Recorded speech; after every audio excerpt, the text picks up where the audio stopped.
नमस्कार, आप सभी ट्रेनीज का स्वागत है।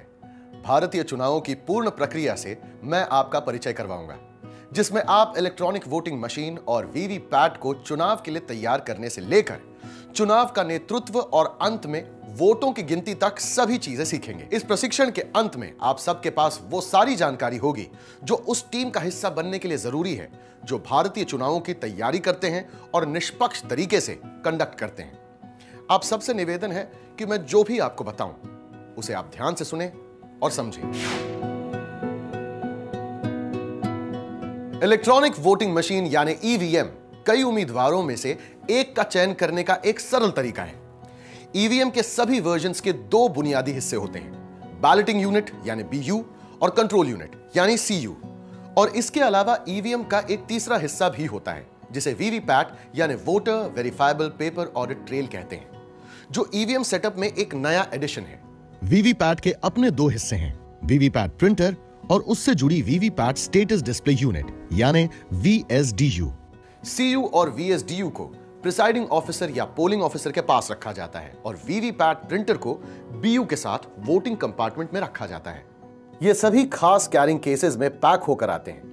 इन केसेस के बीच में और साइड में लैचेस होते हैं जिन्हें इस तरह से खोला जाता है। मतदाता अपने मतदान के अधिकार का प्रयोग करने के लिए बैलेटिंग यूनिट का उपयोग करते हैं। बैलेट पेपर यहां लगाया जाता है। वीवीपैट मतदाता को भौतिक रूप से ईवीएम पर दिए हुए मत की पुष्टि करने में मदद करता है।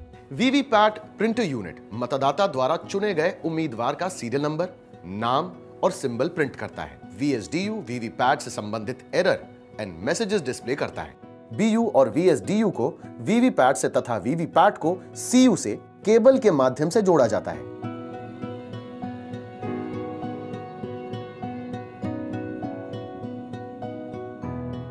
प्रत्येक बीयू में नोटा सहित 16 उम्मीदवार हो सकते हैं।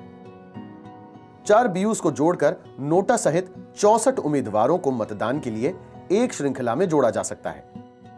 हालांकि M3 ईवीएम में 24 बीयूज को श्रृंखला में जोड़ा जा सकता है। कंट्रोल यूनिट बीयू को एक्टिवेट करती है ताकि मतदाता अपने वोट डाल सकें। साथ ही सीयू वोट्स को रिकॉर्ड भी करती है। वीवीपैट मतदाता द्वारा चयनित उम्मीदवार के सीरियल नंबर, नाम और उसके चुनाव चिन्ह को 10 सेंटीमीटर लंबे पेपर स्लिप पर प्रिंट करता है, जिसे वीवीपैट स्लिप कहते हैं। प्रत्येक चुनाव से पहले हर पोलिंग स्टेशन के लिए बैलेटिंग यूनिट, कंट्रोल यूनिट और वीवीपैट को तैयार किया जाता है। इन मशीन्स के इस्तेमाल के दौरान हम इनके बारे में और जानेंगे, लेकिन फिलहाल कंट्रोल यूनिट के इन हिस्सों से परिचित होना जरूरी है। यह है पावर ऑन लैंप और यह है busy lamp. Display section, candidate set section, result section, ballot section. इसके अलावा पावर ऑन स्विच और सॉकेट को भी चेक कीजिए, जो कंट्रोल यूनिट से बीयू और वीवीपैट को कनेक्ट करता है। वीवीपैट का सेटअप आप इस प्रकार करेंगे: लॉकिंग लैच को रिलीज करें, बैटरी लगाएं और डोर बंद कर दें। पेपर रोल कंपार्टमेंट खोलें। पेपर रोल में स्पिंडल को लगाकर उसे ग्रूव्स में डाल दें।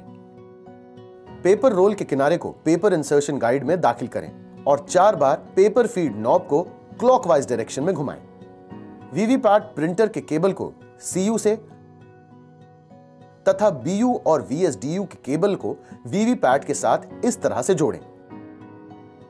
ईवीएम और वीवीपैट के सभी कनेक्शन और डिस्कनेक्शन हमेशा पावर ऑफ मोड में ही किए जाने चाहिए। तो ट्रेनीज, ये था परिचय उस मशीन सेटअप का जिसे आप चुनाव में इस्तेमाल करेंगे। और आगे बढ़ने से पहले टेस्ट करते हैं कि अब तक हमने क्या सीखा। It's quiz time. मतदाता ईवीएम के किस कंपोनेंट को अपने वोट कास्ट करने के लिए प्रयोग करते हैं? कंट्रोल यूनिट और सीयू, बैलेटिंग यूनिट और BU, voter verifiable paper audit trail और वीवीपैट।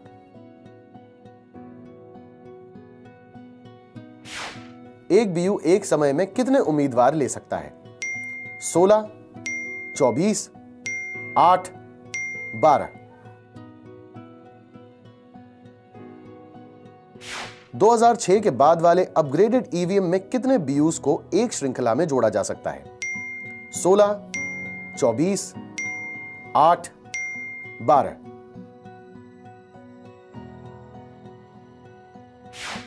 इनमें से कौन सा हिस्सा वीवीपैट सेटअप का हिस्सा नहीं है? कंट्रोल यूनिट और CU, printer unit, status display unit. अब हम समझेंगे कि ईवीएम और वीवीपैट की एफएलसी यानी फर्स्ट लेवल चेकिंग कैसे की जाती है। एफएलसी शुरू करने से पहले डीईओ यह सुनिश्चित कर लें एफएलसी हॉल इतना बड़ा है कि इसमें चेक की जाने वाली ईवीएम और वीवीपैट को ठीक तरह से रखा जा सके। FLC hall well lighted, well ventilated और डस्ट फ्री है। एफएलसी एरिया की मोर्चाबंदी और सुरक्षा पुलिस द्वारा की जा रही है। हॉल के अंदर और बाहर फायर एक्सटिंग्विशर और फायर अलार्म की पर्याप्त सुविधाएं हैं। हॉल सभी तरह इलेक्ट्रॉनिक उपकरणों से मुक्त है। पीने का पानी, शौचालय, प्राथमिक उपचार जैसी अन्य सुविधाएं उपलब्ध हैं। अंदर आने और बाहर जाने का एक ही दरवाजा है और वो आर्म्ड पुलिस फोर्स की लगातार निगरानी में है। मेटल डिटेक्टर वाली चौखट लगाई जा चुकी है। एफएलसी के लिए लगाए गए अधिकारियों और राजनीतिक दलों के प्रतिनिधियों को एफएलसी हॉल में जाने के लिए आइडेंटिटी कार्ड्स जारी कर दिए गए हैं। वेबकास्टिंग और वीडियोग्राफी की व्यवस्था की जा चुकी है। एफएलसी से संबंधित सभी रजिस्टर्स या फॉर्म्स का प्रबंध कर लिया गया है। डीओ द्वारा नामांकित 2 चुनाव अधिकारी ही सिर्फ 2 मोबाइल अंदर ले जा सकते हैं, जो एफएलसी ओके और एफएलसी रिजेक्ट मार्क करने के लिए कमीशन द्वारा डेवलप्ड एक खास मोबाइल ऐप के लिए इस्तेमाल होंगे। ईवीएम्स और वीवीपैट्स की एफएलसी बीईएल या ईसीआईएल के ऑथराइज्ड इंजीनियर करते हैं और यह काम आयोग द्वारा चुनावों की घोषणा से काफी पहले डीओ के स्तर पर किया जाता है। एफएलसी राजनीतिक दलों के प्रतिनिधियों की उपस्थिति में किया जाता है।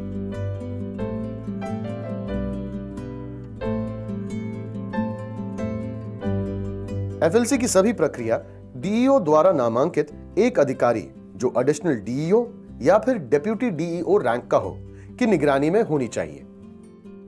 इस प्रक्रिया की पूरी वीडियो रिकॉर्डिंग होनी चाहिए और सीसीटीवी के जरिए इस पर डीईओ को नजर रखनी चाहिए।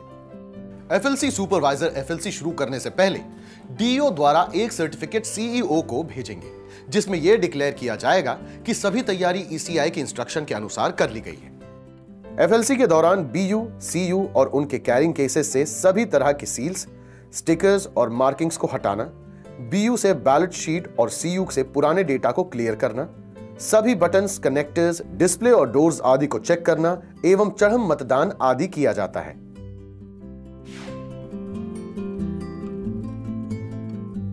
सीयू और बीयू के कैरिंग केसेस को खोलकर यूनिट से बाहर निकाल लें। सभी tags, pink paper seals, FLC stickers, wax seals और बैलेट शीट हटा दें। फिजिकल चेकिंग के समय सुनिश्चित करें कि सीयू के सभी buttons, toggle switch, connectors, doors, display panel और प्लास्टिक बॉडी ठीक है।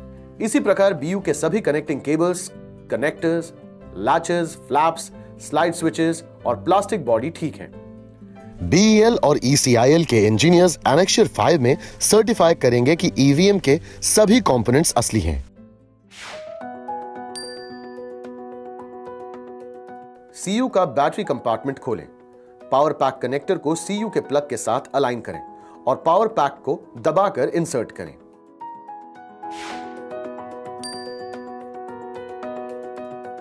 सीयू का कनेक्टर कंपार्टमेंट खोलें। बीयू केबल को कंट्रोल यूनिट के बीयू इंटरफेस कनेक्टर्स के साथ जोड़ें। बीयू के स्लाइड स्विच को 1 पर सेट करें और बीयू के सभी 16 बटन्स को अनमास्क करें।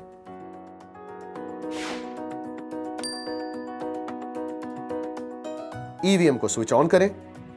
सीयू में पावर ऑन एलईडी हरी जलनी चाहिए। पावर ऑन के दौरान सीयू में ये सभी मैसेजेस डिस्प्ले होने चाहिए। EVM is on, date and time, control unit का serial number, number of candidates, battery status. अगर पावर ऑन करते समय सीयू में इनमें से कोई भी डिफेक्ट पाया जाता है तो उसे रिजेक्ट कर दिया जाता है। एक या एक से ज्यादा सेगमेंट्स कम हो या कोई एक्स्ट्रा सेगमेंट डिस्प्ले हो, बीप ना होने पर या निरंतर बीप होने पर। अगर ग्रीन एलईडी पावर ऑन के दौरान न जले, सीयू पर डिस्प्ले डेट और टाइम चेक करें। गलत डेट और टाइम के केस में सही डेट और टाइम टाइम सेट जिग की मदद से सेट करें। सीयू में स्टोर्ड पिछले पोल्ड डेटा को क्लियर करने के लिए रिजल्ट कंपार्टमेंट का बाहरी दरवाजा खोलें और फिर अंदर के दरवाजे को खोलकर क्लियर बटन को प्रेस करें। अगर CU इनवैलिड डिस्प्ले करता है तो रिजल्ट बटन को प्रेस करें। फिर भी अगर CU इनवैलिड डिस्प्ले करता है तो क्लोज बटन को प्रेस करें। जब क्लोज डिस्प्ले सीक्वेंस पूरा हो जाए तो रिजल्ट बटन दबाएं और इंतजार करें जब तक CU एंड डिस्प्ले ना कर दे। इसके बाद क्लियर बटन दबाएं।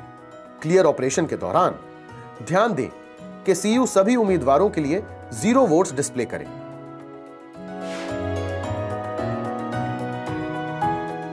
उम्मीदवारों को सेट करने के लिए CU के कैंडिडेट सेट बटन दबाने पर CU के डिस्प्ले पैनल में सेट कैंडिडेट मैसेज डिस्प्ले होगा।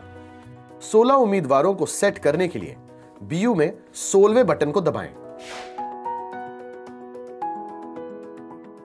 CU में बैलेट बटन को दबाएं।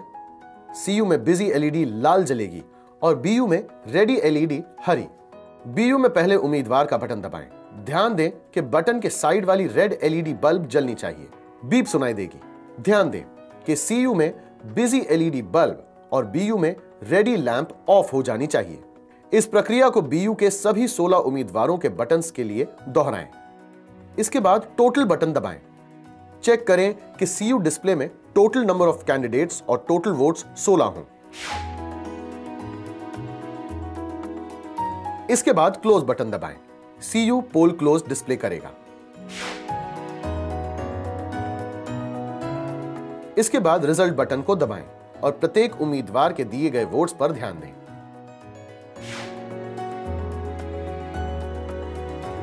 अंत में क्लियर बटन को दबाएं और इंतजार करें जब तक CU सभी उम्मीदवारों के लिए 0 वोट्स डिस्प्ले ना कर दे। टोटल बटन को दबाकर यह सुनिश्चित कर लें कि ये टोटल वोट्स 0 हैं। फंक्शनैलिटी टेस्ट के दौरान डिफेक्टिव यूनिट्स को रिजेक्ट कर दें। रिजेक्टेड यूनिट्स को अलग कर दें। रिजेक्टेड यूनिट्स के सीरियल नंबर्स और डिफेक्ट्स नोट कर लें। राजनीतिक दलों के प्रतिनिधियों के द्वारा चुनी गई 1% EVMs में 1200 वोट्स, 2% EVMs में 1000 वोट्स, 2% EVMs में 500 वोट्स डालकर मॉक पोल किया जाना चाहिए। FLC OK कंट्रोल यूनिट को पिंक पेपर सील, जिस पर एक यूनिक आईडी होती है, से सील करें। नासिक सिक्योरिटी प्रेस द्वारा सप्लाई की गई इस सील को कंट्रोल यूनिट के कैंडिडेट सेट सेक्शन और रिजल्ट सेक्शन के बीच में लगाया जाना चाहिए। इस सील से सुनिश्चित होता है कि अब कोई भी इस पिंक पेपर सील को तोड़े बिना CU के अंदरूनी पुर्जों तक नहीं पहुंच पाएगा। मशीन निर्माता के इंजीनियरों और राजनीतिक दलों के प्रतिनिधियों को इस गुलाबी पेपर सील पर अपने दस्तखत करने चाहिए। EVM के यूनिक आईडी को और पिंक पेपर सील के सीरियल नंबर को एक रजिस्टर में लिखा जाना चाहिए और इसे राजनीतिक दलों द्वारा अटेस्ट करवाना चाहिए।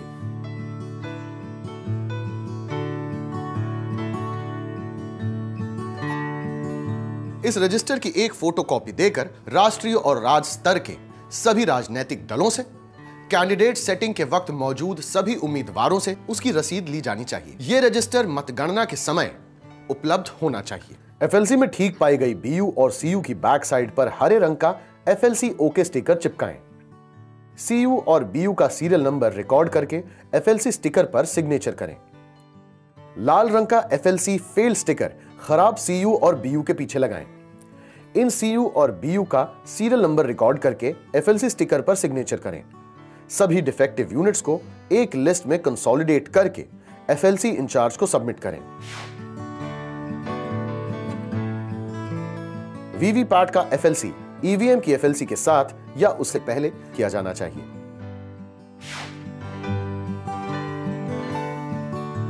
वीवीपैट में लगे पुराने एड्रेस टैग्स और FLC स्टिकर्स हटा दें।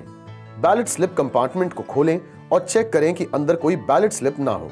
अगर कोई पुरानी प्रिंटेड स्लिप्स किसी चुनाव चिन्ह के साथ पाई जाती है तो तुरंत FLC इंचार्ज को रिपोर्ट करें। बैटरी कंपार्टमेंट में अगर बैटरी हो तो उसे निकाल दें।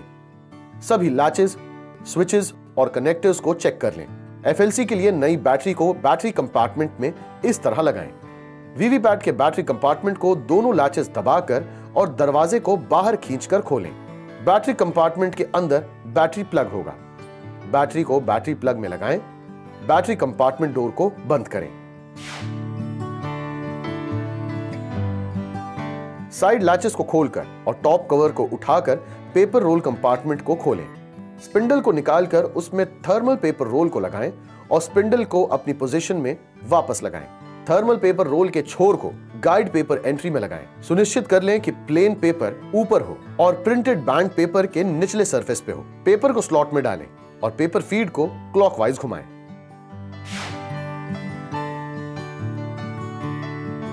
एफएलसी और डेमोन्स्ट्रेशन के लिए डमी सिंबल्स लैपटॉप या सिंबल लोडिंग जिग की मदद से सभी 16 उम्मीदवारों के बटन्स के लिए लोड करें।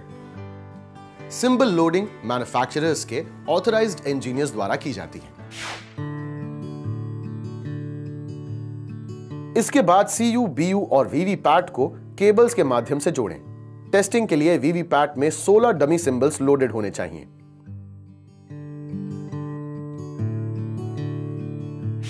सुनिश्चित करें कि वीवीपैट के पीछे लगा लॉक अनलॉक स्विच अनलॉक यानी वर्टिकल पोजीशन में हो।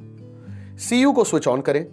जैसे ही वीवीपैट ऑन होगा, एक पोस्ट स्लिप और 6 सेल्फ डायग्नोस्टिक रिपोर्ट्स प्रिंट होंगी। डायग्नोस्टिक रिपोर्ट्स को सिर्फ पास फेल स्टेटस के लिए चेक करें।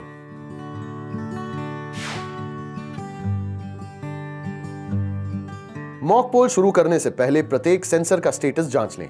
अगले स्टेप पर तभी जाएं जब सारे सेंसर्स का स्टेटस डायग्नोस्टिक रिपोर्ट्स में पास हो। अगर बैटरी का स्टेटस बैटरी रिपोर्ट में फेल हो तो बैटरी पैक को बदल दें और टेस्ट दोहराएं। सीयू को क्लियर स्टेट में डालें। सीयू के बैलेट बटन को दबाएं और वेरीफाई करें कि सीयू और वीएसडीयू की बिजी एलईडी ऑन है और बीयू का हरा रेडी लैंप भी ऑन है। अब बीयू वोटिंग के लिए तैयार है। पहले उम्मीदवार के लिए बीयू पर वोट कास्ट करें। उम्मीदवार के सिलेक्शन पर वीवीपैट बैलेट स्लिप प्रिंट करेगा। बैलेट स्लिप 7 सेकंड्स के लिए ट्रांसपेरेंट विंडो के पीछे डिस्प्ले होगी। उम्मीदवार का नंबर, चुनाव चिन्ह और नाम स्लिप पर सुनिश्चित कर लें। उसके बाद बैलेट स्लिप ऑटोमेटिकली कट कर बैलेट स्लिप कंपार्टमेंट में गिर जाएगा। हर एक वीवीपैट पर 96 वोट्स के लिए मतदान करना जरूरी है, यानी हर कैंडिडेट बटन के लिए 6 वोट्स डालना जरूरी है। इसके बाद इलेक्ट्रॉनिक और पेपर काउंट को टैली करें।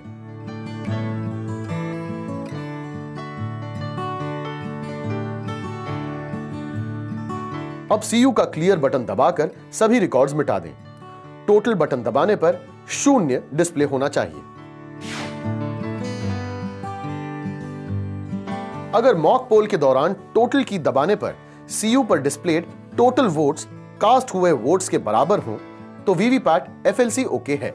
मॉक पोल के दौरान वीएसडीयू पर प्रिंटर एरर या चेंज प्रिंटर डिस्प्ले होता है तो वीवीपैट को एफएलसी रिजेक्ट कर दिया जाना चाहिए। मॉक पोल के बाद एफएलसी ओके का हरे रंग का स्टिकर पास हुए वीवीपैट के लेफ्ट साइड में चिपका दें। इस स्टिकर पर इंजीनियर और डीईओ के रिप्रेजेंटेटिव के साइन होने चाहिए। इसी प्रकार रिजेक्टेड वीवीपैट पर एफएलसी फेड का लाल रंग का स्टिकर लगा दें। इस स्टिकर पर इंजीनियर और डीईओ के रिप्रेजेंटेटिव के साइन होने चाहिए।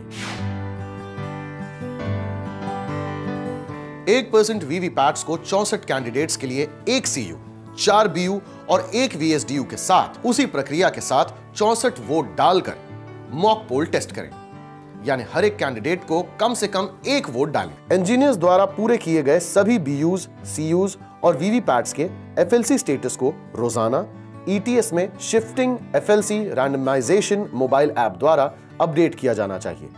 एफएलसी ओके सीयूज के पिंक पेपर सील के नंबर को ऐप में अपलोड करते वक्त ध्यान दें कि सिर्फ न्यूमेरिकल नंबर ही अपलोड हो, ना कि उससे पहले के अल्फाबेट। जैसे कि अगर पिंक पेपर सील पर नंबर है X123456 तो सिर्फ 123456 ही अपलोड करें।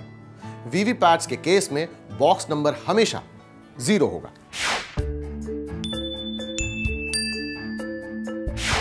एफएलसी के दौरान वीवीपैट पर होने वाले मॉक पोल में कितने वोट दिए जाने चाहिए? 16, 50, 100, 96।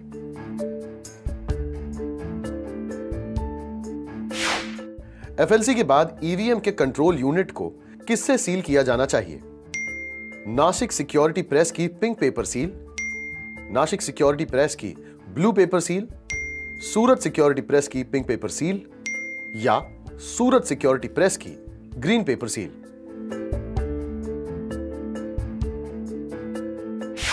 कितने प्रतिशत मशीनों के लिए 1000 वोट कास्ट होने चाहिए? 2%, 1%, 5%, 10%। ईवीएम का FLC ओके होने पर इनमें से कौन से रंग का स्टिकर लगाया जाता है? Red, blue, green, yellow.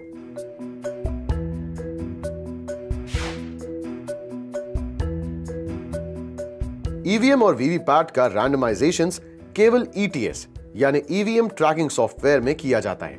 यह सॉफ्टवेयर सभी कंट्रोल यूनिट्स, बैलेटिंग यूनिट्स और वीवीपैट्स की लोकेशन ट्रैक करता है।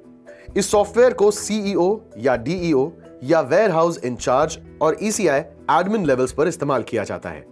इलेक्ट्रॉनिक वोटिंग मशीन या वीवीपैट रैंडमाइजेशन के 2 स्तरों से गुजरती है। पहला, DEO लेवल पर, जब ईवीएम और वीवीपैट FLC के बाद असेंबली कॉन्स्टिट्यूएंसीज या सेगमेंट्स को दी जाती हैं, और दूसरा RO लेवल पर, जब RO उन्हें मतदान के लिए ईवीएम वीवीपैट्स के साथ तैयार करते हैं और पोलिंग स्टेशंस को ईवीएम्स और वीवीपैट असाइन करते हैं। ट्रेनिंग और अवेयरनेस के लिए ईवीएम और वीवीपैट पर पीले रंग के स्टिकर लगाए जाते हैं। फर्स्ट रैंडमाइजेशन के बाद AC वाइज लिस्ट तैयार की जाती है, जो राजनीतिक दलों के प्रतिनिधियों को दे दी जाती है। चुनाव में इस्तेमाल होने वाले ईवीएम और वीवीपैट्स RO को सौंप दिए जाते हैं। वो उन्हें डबल लॉक स्ट्रॉन्ग रूम में अंडर वीडियोग्राफी राजनीतिक दलों के प्रतिनिधियों के उपस्थिति में रखते हैं। राजनीतिक दलों को स्ट्रॉन्ग रूम के ताले पर अपनी मोहर लगाने की अनुमति है। प्रिपरेशन या कैंडिडेट सेटिंग से पहले RO लेवल पर उम्मीदवार या उनके प्रतिनिधि की उपस्थिति में सेकेंड रैंडमाइजेशन किया जाता है, जिसमें BU, CU और VVPAT polling station wise allocate किया जाता है। सेकेंड रैंडमाइजेशन के बाद पोलिंग स्टेशन में एलोकेटेड और रिजर्व यूनिट्स की लिस्ट तैयार की जाती है, जो उम्मीदवार को दी जाती है। अब वक्त है इस सेगमेंट से जुड़े एक सवाल का। इनमें से कौन से स्टिकर ईवीएम और वीवीपैट ट्रेनिंग के लिए इस्तेमाल किए जाते हैं? येलो, ग्रीन, ब्लू या फिर रेड?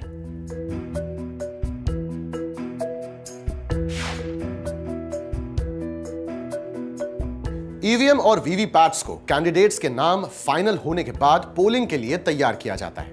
इलेक्शन कमीशन ने ईवीएम और वीवीपैट में नोटा यानी नन ऑफ द अबव का भी ऑप्शन शामिल किया है, जो कि बैलेट पे कैंडिडेट्स की लिस्ट में आखिरी कैंडिडेट के सीरियल नंबर, नाम और चुनाव चिन्ह के बाद शामिल होता है।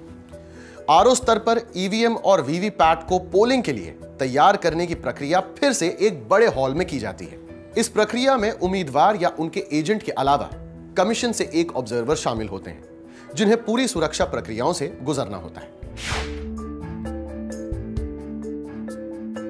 कैंडिडेट सेटिंग के समय मॉक पोल के लिए उम्मीदवार या उनके रिप्रेजेंटेटिव के द्वारा रैंडमली सिलेक्टेड 5% ईवीएम्स और वीवीपैट्स पर 1000 वोट डाले जाते हैं और इलेक्ट्रॉनिक और पेपर काउंट टैली किया जाता है। इसका कॉन्फर्मेशन आयोग द्वारा निर्धारित फॉर्मेट में कैंडिडेट्स या उनके उपस्थित प्रतिनिधियों से लिया जाना चाहिए। ईवीएम और वीवीपैट को चुनावों के लिए RO स्तर पर चुनाव लड़ने वाले उम्मीदवारों की सूची को अंतिम रूप दिए जाने के बाद तैयार किया जाता है। इसका मुख्य उद्देश्य BU में बैलेट पेपर को लगाना, CU में कैंडिडेट सेट और वीवीपैट में सिंबल लोडिंग करना है। वीवीपैट प्रिंटर यूनिट में नया रोल और नया पावर पैक लगाया जाता है।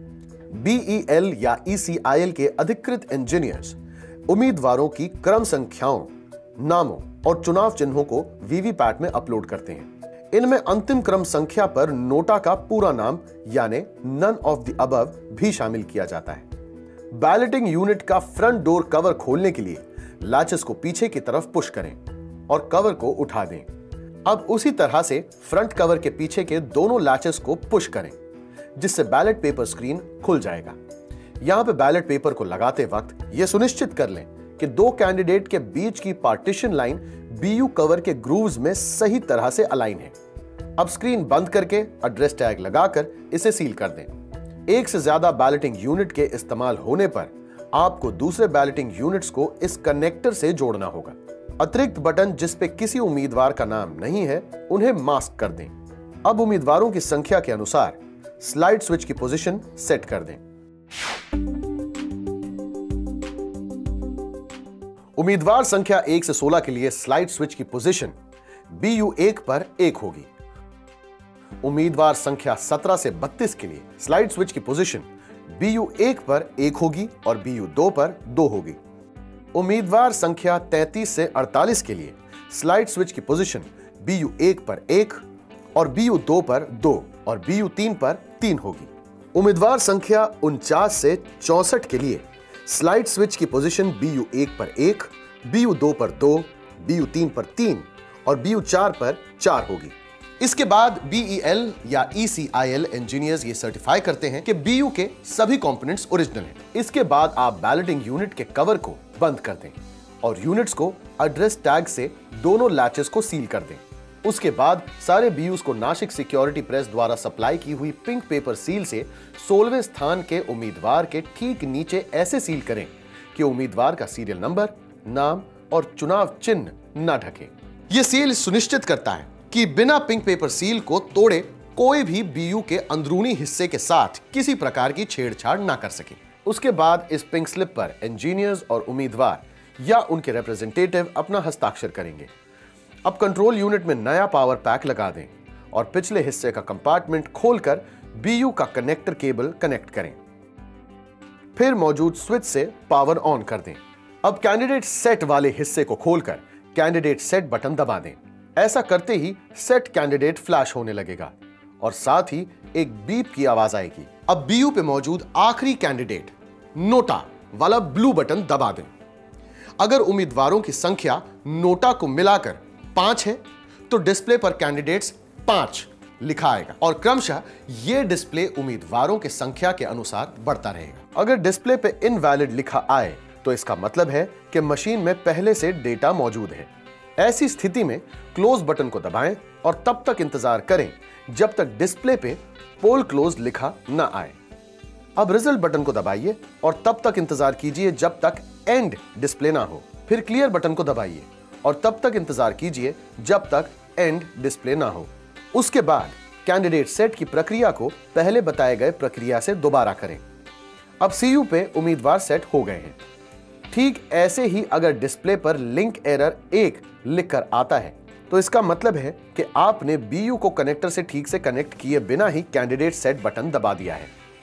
आप कनेक्शन को ठीक से जांच कर दोबारा प्रयास करें। अब EVM और VVPAT को एड्रेस टैग लगाकर सील करें और वहां मौजूद कैंडिडेट्स या उनके एजेंट्स के सिग्नेचर एड्रेस टैग्स पर ले लें। इसके उपरांत EVMs और VVPATs को उनके सुनिश्चित बॉक्सेस में डाल दें। अब EVM और VVPAT डिस्पर्सल के लिए तैयार हैं। अब वक्त है इस सेगमेंट से जुड़े एक सवाल का। उम्मीदवार संख्या 38 के लिए स्लाइड स्विच की पोजीशन क्या होनी चाहिए? 1, 2, 3 या फिर 4?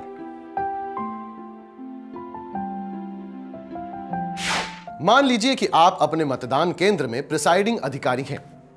क्या चीजें हैं जिनका आपको ख्याल रखना है? आइए देखते हैं। प्रिसाइडिंग ऑफिसर EVM और VVPAT पे दिए सीरियल नंबर और एड्रेस टैग को जांच कर यह सुनिश्चित करेंगे कि जो EVM और VVPAT उन्हें मिला है वो उनके पोलिंग स्टेशन के लिए ही है। डिलीवरी लेने से पहले वो मशीन के फंक्शंस की भी जांच करेंगे। उसके लिए वो ये सारी प्रक्रिया करेंगे। CU को स्विच ऑन करके वो टोटल बटन दबाएंगे और देखेंगे कि CU पर उम्मीदवारों की कुल संख्या सही है। बैलेट यूनिट पर बैलेट पेपर सही फिक्स्ड है। ये जांच करेंगे कि उम्मीदवारों वाले बटन्स खुले हैं और शेष बटन्स बंद हैं। प्रिसाइडिंग ऑफिसर को इन सब की 2 कॉपीज दी जानी चाहिए। Operational manual, trouble shooting instructions, annexure 24, list of additional items of polling materials, annexure 25। Polling कर्मचारियों द्वारा किसी भी स्थिति में RO द्वारा लगाए हुए किसी सील को तोड़ा नहीं जा सकता है। अगर उन्हें मशीन में किसी भी तरह की गड़बड़ी दिखे तो वो तुरंत उसे बदलने की मांग करेंगे। पोलिंग वाले दिन प्रिसाइडिंग ऑफिसर ये सारी प्रक्रियाएं करेंगे। केसेस में से सारे यूनिट्स को बाहर निकालकर कनेक्ट करेंगे और फिर CU को स्विच ऑन कर देंगे। टोटल बटन दबाकर यह जांच कर लेंगे कि पहले से कोई पोलिंग नहीं की गई है। एक्चुअल पोलिंग शुरू होने के 1 घंटे पहले मॉक पोल किया जाना चाहिए और सभी उम्मीदवारों को इसकी सूचना लिखित में काफी पहले दी जानी चाहिए ताकि उनके पोलिंग एजेंट्स समय पर मॉक पोल में पहुंच सकें। मॉक पोल के दौरान कम से कम 2 उम्मीदवारों के पोलिंग एजेंट्स का होना जरूरी है, लेकिन अगर 2 उम्मीदवारों के पोलिंग एजेंट्स मौजूद ना हो तो प्रिसाइडिंग ऑफिसर मॉक पोल शुरू करने से पहले 15 मिनट इंतजार करेंगे। लेकिन अगर फिर भी 2 पोलिंग एजेंट्स नहीं आते हैं तो प्रिसाइडिंग ऑफिसर 0 या 1 पोलिंग एजेंट के मौजूदगी में मॉक पोल शुरू कर सकता है। कम से कम 50 वोट का एक मॉक पोल करें। मॉक पोल के दौरान बीयू और वीवीपैट प्रिंटर यूनिट को वोटिंग कंपार्टमेंट में रखें और सीयू और वीएसडीयू को पोलिंग ऑफिसर या प्रिसाइडिंग ऑफिसर के टेबल पर रखें। एक पोलिंग ऑफिसर वोटिंग कंपार्टमेंट में पोलिंग एजेंट्स के साथ मौजूद होना चाहिए ताकि वो बैलेटिंग यूनिट पर और वीवीपैट की प्रिंटर स्लिप पर निगरानी रख सके। पोलिंग एजेंट्स को उनके उम्मीदवार के लिए वोट डालने की इजाजत दी जा सकती है। यह रिकॉर्ड में रखना होगा कि मॉक पोल में नोटा को मिलाकर किस उम्मीदवार को कितने वोट पड़े। इस प्रक्रिया को टाला नहीं जा सकता क्योंकि इससे यह सुनिश्चित होता है कि सभी मशीन्स सही काम कर रही हैं। अब क्लोज बटन दबाकर पोलिंग एजेंट को यह दिखा दें कि अब कोई भी वोट रजिस्टर नहीं हो सकता। अगर और वोट रजिस्टर करने की कोशिश की गई तो डिस्प्ले में इनवैलिड फ्लैश होगा। अब रिजल्ट सेक्शन का बाहरी और अंदरूनी दरवाजा खोलें, फिर रिजल्ट दबाकर एजेंट को मॉक रिजल्ट दिखाएं। प्रिसाइडिंग ऑफिसर यह सुनिश्चित कर लें कि कंट्रोल यूनिट का रिजल्ट और हर उम्मीदवार की वीवीपैट से निकली हुई वीवीपैट पेपर स्लिप्स मैच करती हैं। जब वो निश्चित हो जाएं तो ईवीएम से मॉक पोल डेटा क्लियर कर दें। मॉक पोल सर्टिफिकेट को साइन करने से पहले मॉक पोल रिजल्ट को क्लियर करना बिल्कुल ना भूलें।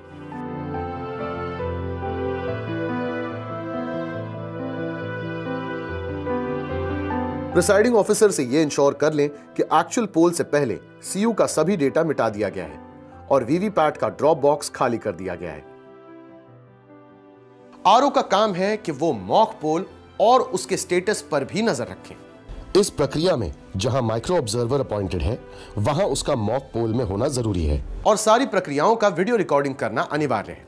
मॉक पोल डेटा को क्लियर करने के बाद सीयू को address tag, special tag, green pepper seal और आउटर पेपर स्ट्रिप सील से एक्चुअल पोलिंग से पहले सील कर दें। मॉक पोल स्लिप के पीछे दिए गए एक मॉक पोल स्लिप का स्टैंप लगाएं और ब्लैक एनवेलोप में पीओ की सील से सील कर दें और फिर इस एनवेलोप को एक दिए हुए खास प्लास्टिक बॉक्स में डाल दें।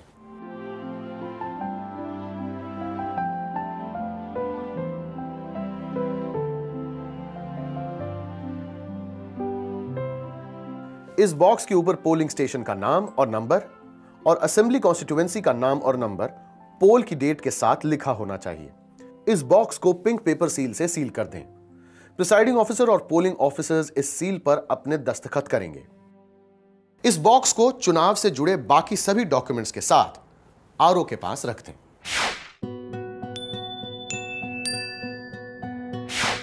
पोलिंग के दिन मॉक पोल में कम से कम कितने वोट्स डालने चाहिए?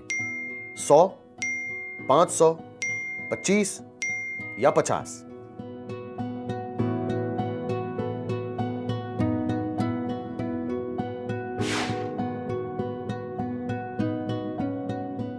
ग्रीन पेपर सील को दोनों रिजल्ट के फ्रेम्स में डाल दें। रिजल्ट सेक्शन के अंदरूनी कंपार्टमेंट को ग्रीन पेपर सील से ऐसे बंद करें कि वो बाहर की तरफ निकला रहे। और अब रिजल्ट सेक्शन के अंदरूनी कंपार्टमेंट को सील कर दें। स्पेशल टैग को इस तरह फिक्स करें कि क्लोज बटन दिखता रहे। अब एड्रेस टैग से रिजल्ट सेक्शन के बाहरी कंपार्टमेंट को सील कर दें। अब आउटर पेपर स्ट्रिप सील को फिक्स कर दें। स्ट्रिप सील को ग्रीन पेपर सील के बेस में प्री गम्ड सेक्शन ए के साथ रखें। वैक्स पेपर सील के निचले लेयर को उस पर चिपका दें। अब बी को निकालकर उसके ऊपरी लेयर पर चिपका दें। चिपकाने के बाद प्री गम्ड सेक्शन सी ऊपर की तरफ रहेगा। अब सी के ऊपर से वैक्स पेपर हटा दें। अब ग्रीन पेपर सील के दोनों लेयर्स को सी पे दबा दें। अब स्ट्रिप सील को क्लोज बटन विंडो के नीचे से बाईं तरफ से कंट्रोल यूनिट पे घुमा दें। अब स्ट्रिप सील के दूसरे छोर को दाएं ओर से ऊपर ले आएं। अब प्री गम्ड सेक्शन डी ऊपर है। इसका वैक्स पेपर निकाल दें और ग्रीन पेपर सील के ऊपर चिपका दें। फिर इस पर पोलिंग एजेंट अपने हस्ताक्षर करेंगे। अब यह कंट्रोल यूनिट पोलिंग के लिए तैयार है। इसके बाद प्रिसाइडिंग ऑफिसर वीवीपैट सिस्टम को ऐसे तैयार करेगा। एक्चुअल पोल की शुरुआत से पहले वीवीपैट ड्रॉप बॉक्स को सील करने से पहले यह सुनिश्चित कर लें कि उसमें कोई भी पेपर स्लिप ना हो। वीवीपैट यूनिट के ड्रॉप बॉक्स को एक धागे और एड्रेस टैग से सील करें। अब बीयू और वीएसडीयू को वीवीपैट प्रिंटर के साथ कनेक्ट करें और प्रिंटर को कंट्रोल यूनिट के साथ। सभी कनेक्शंस करने के बाद कंट्रोल यूनिट को स्विच ऑन करें। बैलेटिंग यूनिट्स और वीवीपैट प्रिंटर को वोटिंग कंपार्टमेंट में रख दें और कंट्रोल यूनिट और वीएसडीयू को प्रिसाइडिंग ऑफिसर या थर्ड पोलिंग ऑफिसर के टेबल पे रख दें। अब सीयू का पावर स्विच ऑन कर दें। अब ईवीएम और वीवीपैट पोलिंग के लिए तैयार है। पोलिंग ऑफिसर कंट्रोल यूनिट पे बैलेट बटन को दबाकर बैलेट यूनिट को वोटर द्वारा वोट डालने के लिए एक्टिवेट करेगा। वोटर वोटिंग कंपार्टमेंट में जाकर अपने उम्मीदवार का बटन दबा सकता है। बीप साउंड के साथ यह सुनिश्चित हो जाता है कि उसका वोट रजिस्टर हो गया है। पोलिंग के दौरान जब कोई वोटर अपना वोट देता है तब वीवीपैट पे 7 सेकंड्स के लिए एक स्लिप डिस्प्ले होती है। इन 7 सेकंड्स में वोटर यह जांच सकता है कि उसने सही वोट दिया है या नहीं। 7 सेकंड्स के बाद स्लिप खुद ही कट कर वीवीपैट के ड्रॉप बॉक्स में आ जाती है। इसका मतलब यह है कि वोटर अपनी पसंद की जांच तो कर सकता है, लेकिन इस स्लिप को घर नहीं ले जा सकता। अगर पोलिंग के दौरान कोई वोटर वोट डालने की विधि जानना चाहता है तो प्रिसाइडिंग ऑफिसर बीयू के कार्डबोर्ड मॉडल के जरिए पूरी प्रक्रिया उसे समझा सकता है। किसी भी हाल में प्रिसाइडिंग ऑफिसर वोटिंग कंपार्टमेंट के अंदर जाकर यह प्रक्रिया नहीं समझा सकता, लेकिन उन्हें समय समय पर बीयू की जांच करना अनिवार्य है, लेकिन सिर्फ पोलिंग एजेंट की मौजूदगी में, और तभी जब कोई वोटिंग कंपार्टमेंट के अंदर ना हो। तो चलिए अब जानते हैं कि सीयू पे होने वाले डिस्प्लेस का मतलब क्या है। कैंडिडेट 16 ईवीएम को नोटा समेत 16 उम्मीदवारों के लिए सेट कर दिया गया है। इनवैलिड सीयू पे किसी बटन को उसके क्रम के अनुसार नहीं दबाया गया है।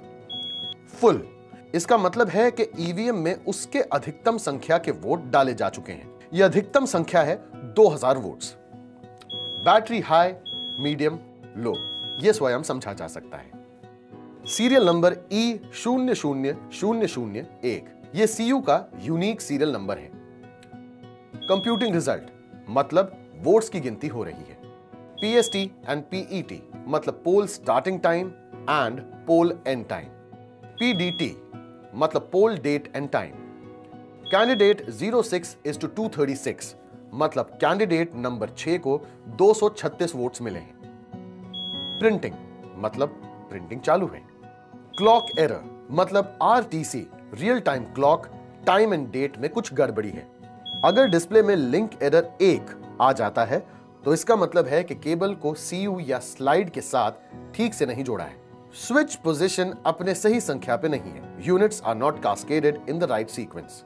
प्रेस्ड एरर इसका मतलब है कि किसी ने गलती से बीयू का कोई बटन दबा दिया है या वो जैम्ड हो गया है। आइए अब देखते हैं कि वीवीपैट के डिस्प्लेस के क्या मतलब है। अगर वीएसडीयू पे कोई मैसेज नहीं है और सीयू पे लिंक एरर दिख रहा है तो पूरे सिस्टम को बदलने की जरूरत है। अगर वीएसडीयू पे दिख रहा है एरर कोड 1, इसका मतलब है बैटरी लो हो गई है। तुरंत वीवीपैट की बैटरी बदल लें।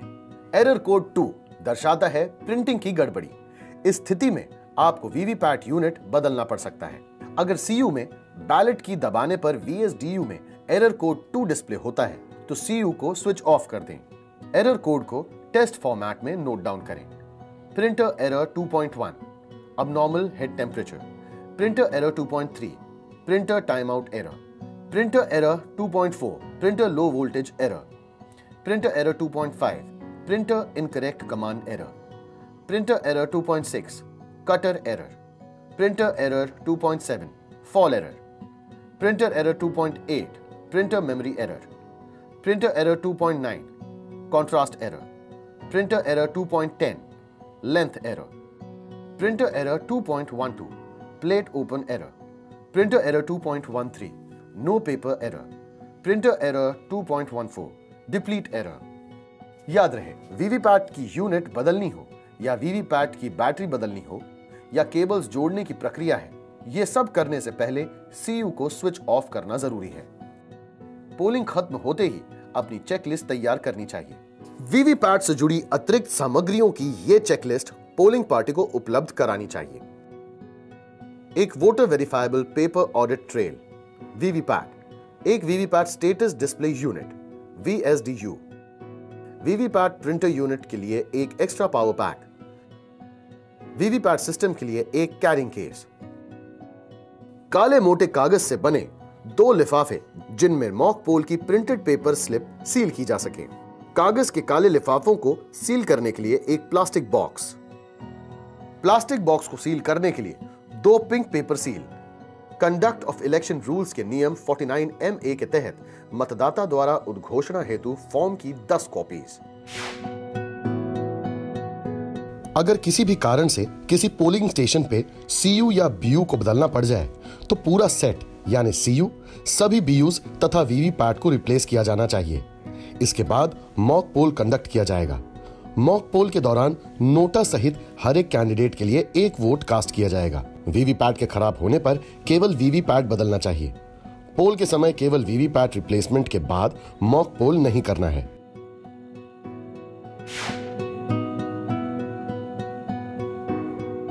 इस मतदाता केंद्र में आज का मतदान खत्म हो चुका है।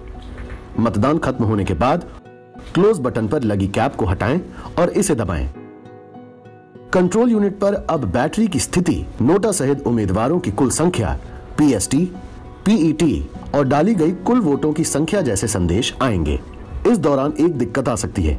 आइए देखते हैं कि उसे कैसे दूर कर सकते हैं। मतदान खत्म होने के बाद अगर बैलेट बटन चालू हो जाता है या गलती से बैलेट बटन दब जाता है तो इन दोनों ही स्थिति में CU में रेड बिजी लैंप जलने लगेगा। ऐसे में CU का पावर ऑफ करें। इससे लैंप जलना बंद हो जाएगा और आप दोबारा से पावर ऑन करके मतदान को क्लोज कर सकते हैं। मतदान को क्लोज करने के बाद क्लोज बटन कैप लगाएं और CU का पावर ऑफ कर दें।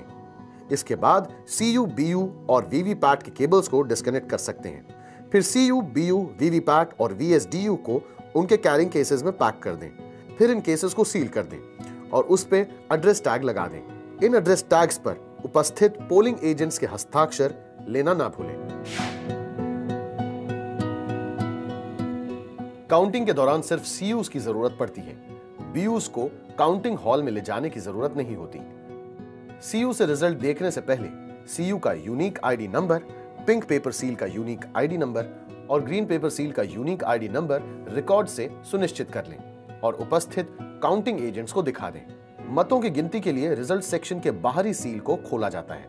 ध्यान रखें कि सिर्फ बाहरी ढक्कन को खोलें, अंदर वाले ढक्कन को नहीं। 2006 के बाद EVMs में पोल स्टार्ट और एंड डेट और टाइम भी रिकॉर्ड से मैच कर लें। रिजल्ट को लिख लें और कंट्रोल यूनिट को बंद कर दें। काउंटिंग पूरी होने के बाद CU को अपने कैरिंग केस में वापस रख दें, चाहे CU से रिजल्ट रिट्रीव हुए हों या ना हुए हों। इन कैरिंग केसेस को दोबारा सील कर दें और RO और ऑब्जर्वर इस सील पर अपने हस्ताक्षर कर दें।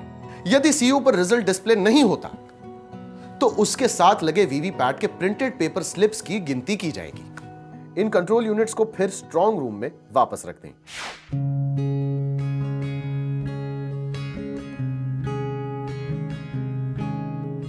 अगर कोई उम्मीदवार या उसका इलेक्शन एजेंट या काउंटिंग एजेंट किसी मतदान केंद्र या केंद्रों के वीवीपैट पेपर स्लिप्स की गिनती के लिए RO के पास लिखित में आवेदन करता है तो RO उसके आवेदन को पूरी तरह या आंशिक तौर पर स्वीकार कर सकता है। अगर उसे लगता है कि यह आवेदन आधारहीन है तो वो उसे रद्द भी कर सकता है।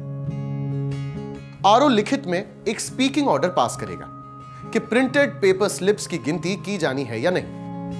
इस बात का निर्णय करने के दौरान RO को इन बातों का ध्यान रखना चाहिए। क्या उस मतदान केंद्र में डाली हुई कुल वोट्स की संख्या जीतने वाले उम्मीदवार और अपील करने वाले उम्मीदवार के पक्ष में पड़ी वोट्स के मार्जिन से कम है या अधिक? क्या EVM में कोई गड़बड़ी आ गई थी और मतदान के समय उसे बदलना पड़ा था? क्या वीवीपैट के बारे में ऐसी शिकायत आई थी कि वो पेपर स्लिप प्रिंट नहीं कर रही, या मतदान के दौरान उस मतदान केंद्र में किसी ने मतदान के नियम 49MA के तहत शिकायत की थी? RO अपने फैसले को लिखित में आधार सहित दर्ज करेंगे। अगर RO VVPAT printed paper slips को गिनने का फैसला करते हैं तो उसकी प्रक्रिया इस प्रकार से होगी। वीवीपैट को वीवीपैट काउंटिंग बूथ में लेकर आएं। ड्रॉप बॉक्स के एड्रेस टैग की जांच इस बात की पुष्टि के लिए करें कि यह उसी मतदान केंद्र से संबंध रखता है जिसकी गिनती का आदेश आरओ ने दिया है। इसके बाद एड्रेस टैग हटाकर ड्रॉप बॉक्स से पेपर स्लिप्स बाहर निकालें। यह सुनिश्चित करें कि कोई भी पेपर स्लिप ड्रॉप बॉक्स में पड़ी ना हो। सभी काउंटिंग एजेंट्स को यह दिखा दें कि वीवीपैट से सभी प्रिंटेड पेपर स्लिप निकाल ली गई हैं। अगर मतदान के दौरान वीवीपैट को बदला गया था तो इस मतदान केंद्र में इस्तेमाल की गई सभी वीवीपैट यूनिट्स को काउंटिंग टेबल पर गिनती के लिए लाया जाना चाहिए। अब कृपया ध्यान दीजिए कि जिस वीवीपैट को किसी कारण से बदला गया था उसमें पूरी या आंशिक रूप से छपी हुई बिना कटी पेपर स्लिप हो सकती है। ऐसी लटकी हुई या बिना कटी स्लिप गिनी नहीं जानी चाहिए। कृपया लटकते हुए ऐसे कागज को फाड़ने की कोशिश ना करें। जब तक कि मशीन खुद प्रिंटेड पेपर स्लिप को काटती नहीं है, वोट इलेक्ट्रॉनिक तरीके से सीयू में रिकॉर्ड नहीं होता। ऐसे मामले में जिस आखिरी मतदाता की प्रिंटेड पेपर स्लिप नहीं कटी थी, उसे वीवीपैट को बदलने के बाद अपना वोट देने का अवसर दिया जाना चाहिए। याद रखें कि इस्तेमाल की गई हर वीवीपैट के ड्रॉप बॉक्स में सेल्फ टेस्ट रिपोर्ट की कुछ प्रिंटेड पेपर स्लिप्स होती हैं। इसे आसानी से पहचाना जा सकता है क्योंकि इनमें किसी उम्मीदवार का नाम या चुनाव चिन्ह नहीं होता है। इन प्रिंटेड पेपर स्लिप्स को साथ ही संभाल कर रखना चाहिए, लेकिन इन्हें गिनना नहीं चाहिए। किसी उम्मीदवार विशेष से संबंध रखने वाली सभी प्रिंटेड पेपर स्लिप उस उम्मीदवार के लिए बनाए गए पिजन होल में रखें। फिर हर उम्मीदवार की ऐसी 25 स्लिप्स का बंडल बनाएं। इसके बाद काउंटिंग स्टाफ हर उम्मीदवार की प्रिंटेड पेपर स्लिप्स को गिनना शुरू करेगा। प्रिंटेड पेपर स्लिप की गिनती के परिणामों को ऊंची आवाज में घोषित करें और ये परिणाम काउंटिंग एजेंट्स को भी दिखाएं। अगर सीयू और प्रिंटेड पेपर स्लिप्स की गिनती में अंतर आता है तो प्रिंटेड पेपर स्लिप की गिनती के हिसाब से रिजल्ट शीट में बदलाव करें। फिर आरओ खुद किए गए इन बदलावों के बारे में सूचित करेंगे और परिणामों की घोषणा करेंगे। प्रिंटेड पेपर स्लिप के काउंटिंग के बाद उसे उसी वीवीपैट के ड्रॉप बॉक्स में वापस रखकर सील कर देंगे। मतदान के बाद ईवीएम और वीवीपैट को स्ट्रांग रूम में रखें। Strong room election petition period पूरे होने तक न खोला जाए, यानी जब तक EP list respective high court से न आ जाए। इलेक्शन पिटीशंस का पीरियड खत्म होने के बाद यानी परिणाम के घोषित होने के 45 दिन बाद डीईओ कंसर्न्ड हाई कोर्ट से ईपी की एग्जैक्ट पोजीशन जांच लेगा। उसके बाद यह एक्शन लिया जाएगा। चुनाव में इस्तेमाल हुए सभी वीवीपैट्स डीईओ के कस्टडी में अनटच्ड रहेंगे जब तक इलेक्शन पिटीशन की अवधि खत्म ना हो जाए और डीईओ ने कंसर्न्ड हाई कोर्ट से ईपी की एग्जैक्ट पोजीशन पता न की हो। उन केसेस में जहां कोई इलेक्शन पिटीशन नहीं फाइल की गई हो या कोई भी कोर्ट केस पेंडिंग ना हो, वो सब वीवीपैट अगले चुनावों के लिए training, awareness, movement, physical verification के पर्पस के लिए इस्तेमाल किए जा सकते हैं।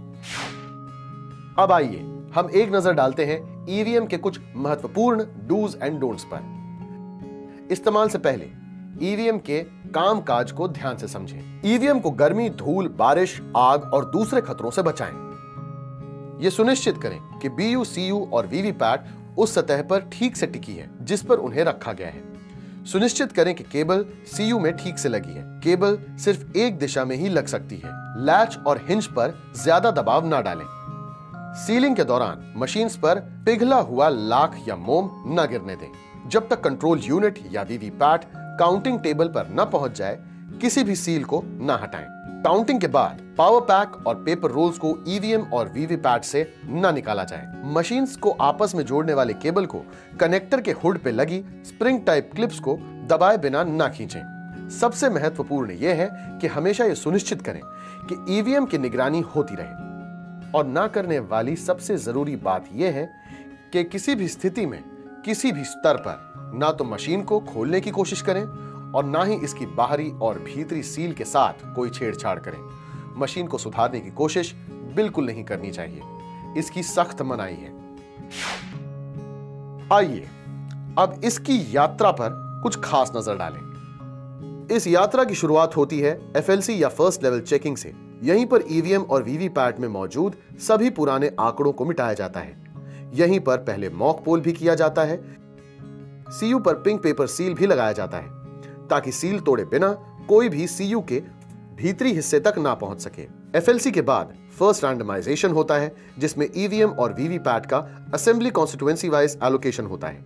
उम्मीदवारों का आखिरी फैसला होने के बाद ईवीएम और वीवीपैट को एक बार फिर आरओ के स्तर पर रैंडमाइज किया जाता है। यहीं से इसे मतदान केंद्रों के लिए एलोकेट किया जाता है। ईवीएम को आरओ के स्तर पर मतदान केंद्रों के लिए तैयार किया जाता है, जहां मत पत्रों को बीयू में लगाया जाता है और इसके बाद वीवीपैट में सिंबल लोडिंग होती है। एक बार फिर एक और मॉक पोल करके उनके कामकाज की जांच होती है। बीयू पर पिंक पेपर सील यह सुनिश्चित करने के लिए लगाई जाती है कि बिना सील तोड़े कोई बीयू के अंदरूनी हिस्से तक ना पहुंच सके। इसके बाद प्रिसाइडिंग ऑफिसर और उनकी टीम ईवीएम और वीवीपैट को मतदान केंद्र तक ले जाती है, जहां वास्तविक मतदान के शुरू होने से पहले एक और मॉक पोल होता है ताकि आखिरी बार यह जांच हो सके कि मशीन्स ठीक से काम कर रही हैं या नहीं। इसके बाद कंट्रोल यूनिट के रिजल्ट सेक्शन को बहुत ध्यान से सील किया जाता है और इसके बाद वोट्स डाले जाते हैं। मतदान खत्म होने के बाद ईवीएम को ठीक से बंद करके अनुदेशों के अनुसार सील किया जाना चाहिए। अब ईवीएम मतगणना केंद्र तक पहुंचती है, जहां सील तोड़ी जाती है और वोट गिने जाते हैं। परिणाम घोषित हो जाने के बाद ईवीएम स्ट्रांग रूम में पहुंचती है और अगले मतदान का इंतजार करती रहती है। तो शुरू करते हैं हम आज का आखिरी क्विज। चुनाव की तैयारी में इनमें से सबसे पहला स्टेप कौन सा होता है? Randomisation, first level checking, poll day preparation या फिर dispersal of polling parties? CU की सील कब तोड़ी जाती है? एफएलसी के दौरान, रैंडमाइजेशन के दौरान, काउंटिंग के दौरान या फिर मॉक पोल के दौरान?